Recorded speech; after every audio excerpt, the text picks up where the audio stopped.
Hello guys, welcome to my channel where stories filled with revenge, moral lessons and love are told. If you are new here, you're very welcome. Make sure you subscribe, like this video, and share it with your friends so you don't miss more powerful stories like this. Now let me take you on a journey that has stayed carved into my heart like a scar I will never forget. I had just returned from California after a long business trip. The journey had taken more out of me than I admitted, and all I wanted was to step into the quiet of my home, drop my bag, and rest in the familiar comfort of my little space. But as I pulled into my driveway that late afternoon, something felt wrong. The curtains fluttered unnaturally through broken windows, and the front door looked slightly ajar as though someone had forced their way in. My chest tightened, a storm of dread settling inside me. I stepped inside and froze. My living room was in shambles. The drawers I had carefully locked before traveling were scattered on the floor, their contents spilled like guts. My bookshelves had been stripped, photographs ripped out of frames, the TV missing, and even the old clock on the mantel was gone. I staggered through the rooms, calling out though I knew no one would answer. My bedroom looked worse. The wardrobe doors hung open, clothes torn down, and the small safe where I kept my father's pocket watch and my mother's wedding ring was wrenched out of its hiding spot. Those heirlooms weren't just things, they were the last connection to the people who had built me into the man I was. Seeing that empty space felt like a knife across my heart. I called the police with trembling fingers. Officers arrived, scanning the damage, scribbling notes, asking their rehearsed questions. One of them, a tall man with a calm voice, said it looked like the thieves knew exactly what to search for. They went straight for valuables, family pieces, electronics, he muttered, almost as if they had a map of this place. His words clung to me like thorns. As they dusted for prints and took photographs, I sank onto the steps outside, my mind reeling. My savings had already been stretched thin since retiring from engineering. And now to rebuild from this would take more than money, it would take strength I wasn't sure I still had. My body trembled as much from anger as from fear. I had never felt so stripped, so violated in my own space.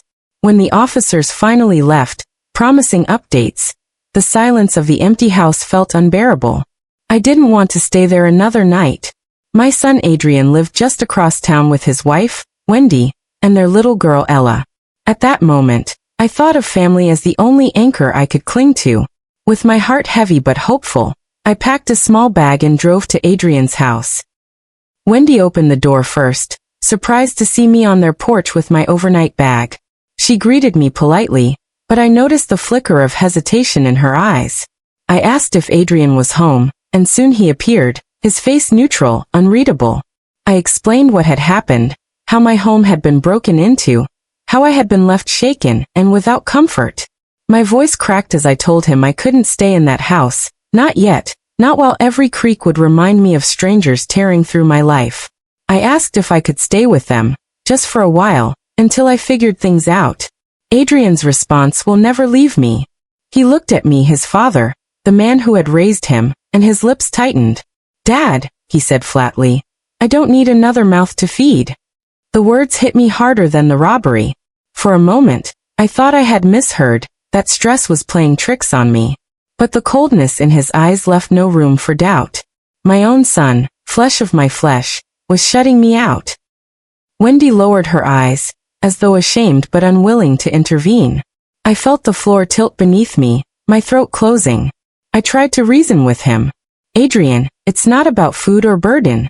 It's about family. I just need a place to rest until I get back on my feet." But he folded his arms and shook his head. "Dad, we have our own problems. I can't take on yours too." I stood there in stunned silence, the bag heavy in my hand. I could hear Ella's laughter from inside, innocent and untouched by the tension at the door, and it made the sting sharper. I had dreamed of being the kind of father who was always there for his child, who offered a safe place no matter what. And now, when I was the one in need, my son was choosing to leave me outside like a beggar. I forced a smile, though my lips trembled, and nodded. "All right," I said softly. "I understand." I turned away before my knees gave out, walking back to my car with a hollowness I cannot fully describe. Each step felt heavier, each breath harder to draw. The robbery had stripped me of possessions, But Adrian's words stripped me of something far greater. It was as though I had lost my family that night too. I drove aimlessly through the city streets, the lights blurring against my tears. Memories of Adrian as a boy filled my mind with his first bicycle. The nights I stayed up late helping with homework, the mornings I worked overtime so he could attend a better school.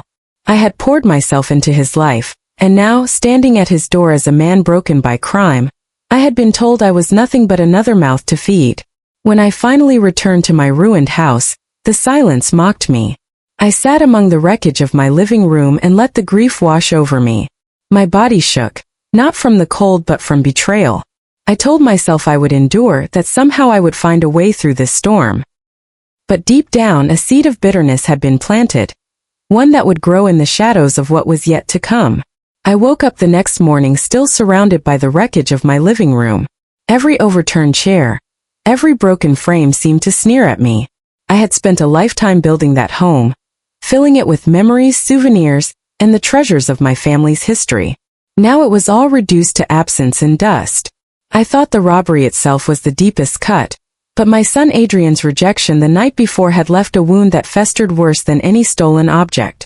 Still, life doesn't pause for grief. I tried to gather my mind and focus on what needed to be done. Later that day, I was sweeping glass when my neighbor Mr. Lawson came over. He was a retired postman with sharp eyes that noticed everything on our street. He shook his head sadly at the sight of my broken windows and asked what the police had said. I explained that they suspected the burglars knew exactly where to look. That's when Lawson tilted his head and frowned. "Strange thing, Darius," he said. "Last week when you were in California, I thought I saw Adrian coming out of your driveway one evening. I assumed maybe you'd asked him to check on the place. But now with all this," his voice trailed off. The words sank into me like ice water. Adrian? Why would Adrian have been at my house while I was away?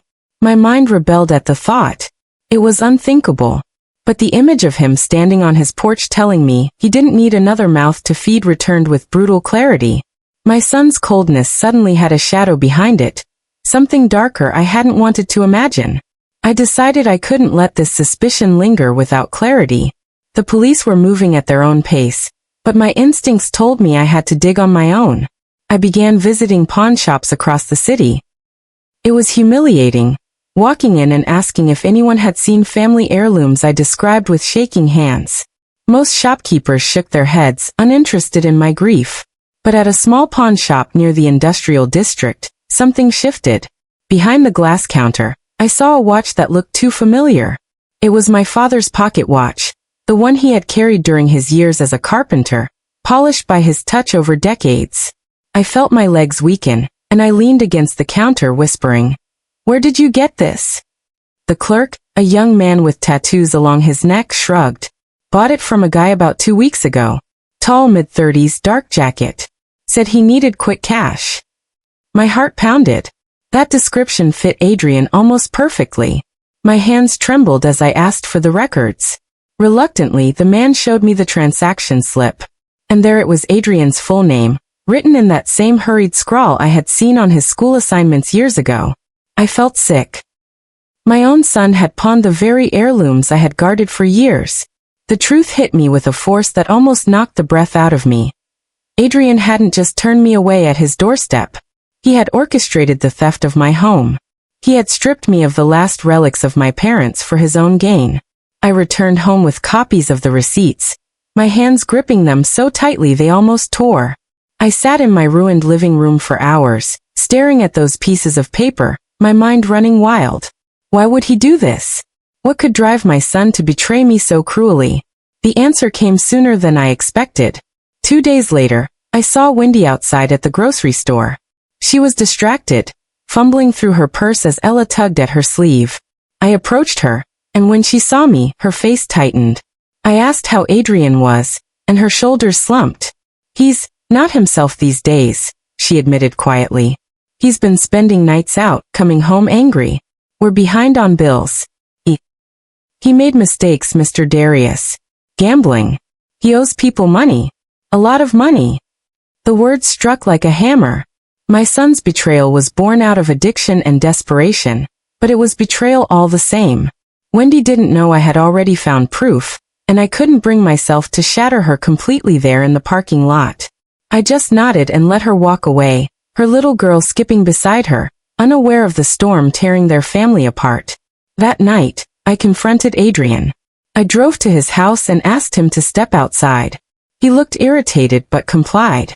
When we were alone by the mailbox, I pulled out the pawn receipts and placed them in his hand. He looked at them, then at me, and I saw the flicker of recognition in his eyes. His shoulders sagged. He didn't deny it. Instead, he whispered, "Dad, I didn't know what else to do. They were going to come after me, after Wendy and Ella. I had to get the money somehow." I stared at him, my anger boiling over. "So you stole from me? From your own father? You ripped apart the home I built, sold your grandparents' heirlooms like trash, and then turned me away when I begged for shelter." My voice cracked as rage and sorrow collided in my chest. Adrian's eyes filled with tears, but his words only deepened the wound. "You wouldn't understand, Dad. I was drowning. I needed quick cash. I thought I could fix it before you came back. But things spun out of control. Please, please don't turn your back on me now." Those words echoed bitterly. Just days earlier, he had turned his back on me with chilling ease. Now he was begging me not to do the same. I wanted to scream at him, to strike him, to shake sense into him. But I just stood there, hollow, staring at the man I once believed would carry forward the values I had lived by. When I left that night, I knew my world had changed forever. The robbery was no longer a mystery. It was a betrayal written in my own son's hand. And the hardest part was knowing that the next steps would not only define me, but would define Adrian's life as well. The night I left Adrian standing by his mailbox, clutching the pawn receipts with tears in his eyes, I felt torn down to my bones. I drove through empty streets with the weight of a decision pressing against my chest, heavier than any burden I had ever carried. All my life I believed a father's role was to shield, to forgive, to stand in front of his child against every storm. But now my child has become the storm, and I had to ask myself, what kind of love was I supposed to offer him? The police had been waiting for updates. I had told them I would let them know if I found anything. That night, after pacing my broken living room until dawn, I finally made the call. My voice was steady though my soul felt shattered. I gave them the evidence, the pawn receipts with Adrian's name, the description from the shopkeeper, and the confirmation from my neighbor. The officer on the line grew quiet before promising they would handle it discreetly. 2 days later, patrol cars pulled into Adrian's driveway. I stood across the street, watching as my son was let out in handcuffs while Wendy clutched little Ella to her chest, weeping. Adrian didn't resist. He didn't look angry. He just looked broken, like a man whose mask had finally cracked. For a moment our eyes met, and I saw both accusation and relief in his stare. As though on some level, he knew this was the only path left for him. Still, the image of my son in chains will haunt me until my last breath. Neighbors talked. They whispered that I had betrayed my own flesh and blood. Some said I was heartless, that family was supposed to cover each other's sins, not expose them. Others said I had done the right thing, that accountability was the only way to save a drowning man. But no matter what anyone said, I carried the guilt like a cloak I couldn't take off. At night, I would sit alone in that ransacked house, listening to the creaks and groans of the walls, wondering if I had destroyed my son or saved him. The court process moved quickly. Adrian admitted to the charges. His lawyer worked out a plea deal that spared him prison but sentenced him to probation, counseling, and restitution. He would have to face his addiction head-on. No more hiding, no more lying. Wendy visited me once, her face hollow with exhaustion. She didn't scream or blame me. Instead, she asked in a tired voice, "Did you have to?" I couldn't find an answer that would satisfy either of us. After sentencing, I decided I couldn't keep living in that house. Every corner echoed with pain, the shattered glass, the empty spaces where heirlooms once sat, the memory of Adrian's rejection at the door. So I sold it and moved to Arizona, far from the city, far from the whispers, far from the debris of betrayal. The desert air was dry, the nights cool, and the silence there was different, less cruel, more healing. But no matter how far I moved, my heart carried the weight of my son's fall. Months passed. Seasons turned. Slowly, I learned to live with the quiet. Then one morning, a letter arrived in my mailbox. The handwriting was familiar but shaky, as if written by a man relearning how to steady his hands. It was from Adrian. In the letter, he confessed fully. He spoke of the gambling, the debts, the fear of men who threatened to harm his wife and daughter if he didn't pay. He admitted he had thought stealing from me would be an easy solution, that he could pawn the items, buy them back before I returned, and no one would ever know. But once he started down that path, the spiral tightened around him until he couldn't escape. He wrote that when I turned him in, he hated me at first. He felt betrayed.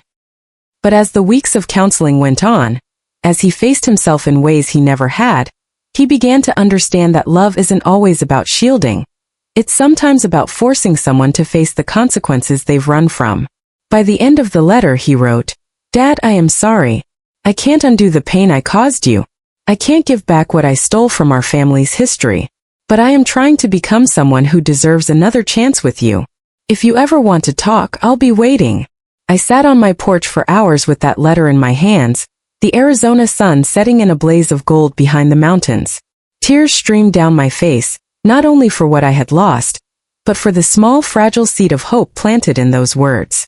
Weeks later, I called Wendy to ask how Ella was doing. It happened to be her birthday. I could hear laughter in the background, the kind of pure joy only children know. Wendy hesitated before asking, "Do you want to say something to her?" My throat tightened, but I said yes.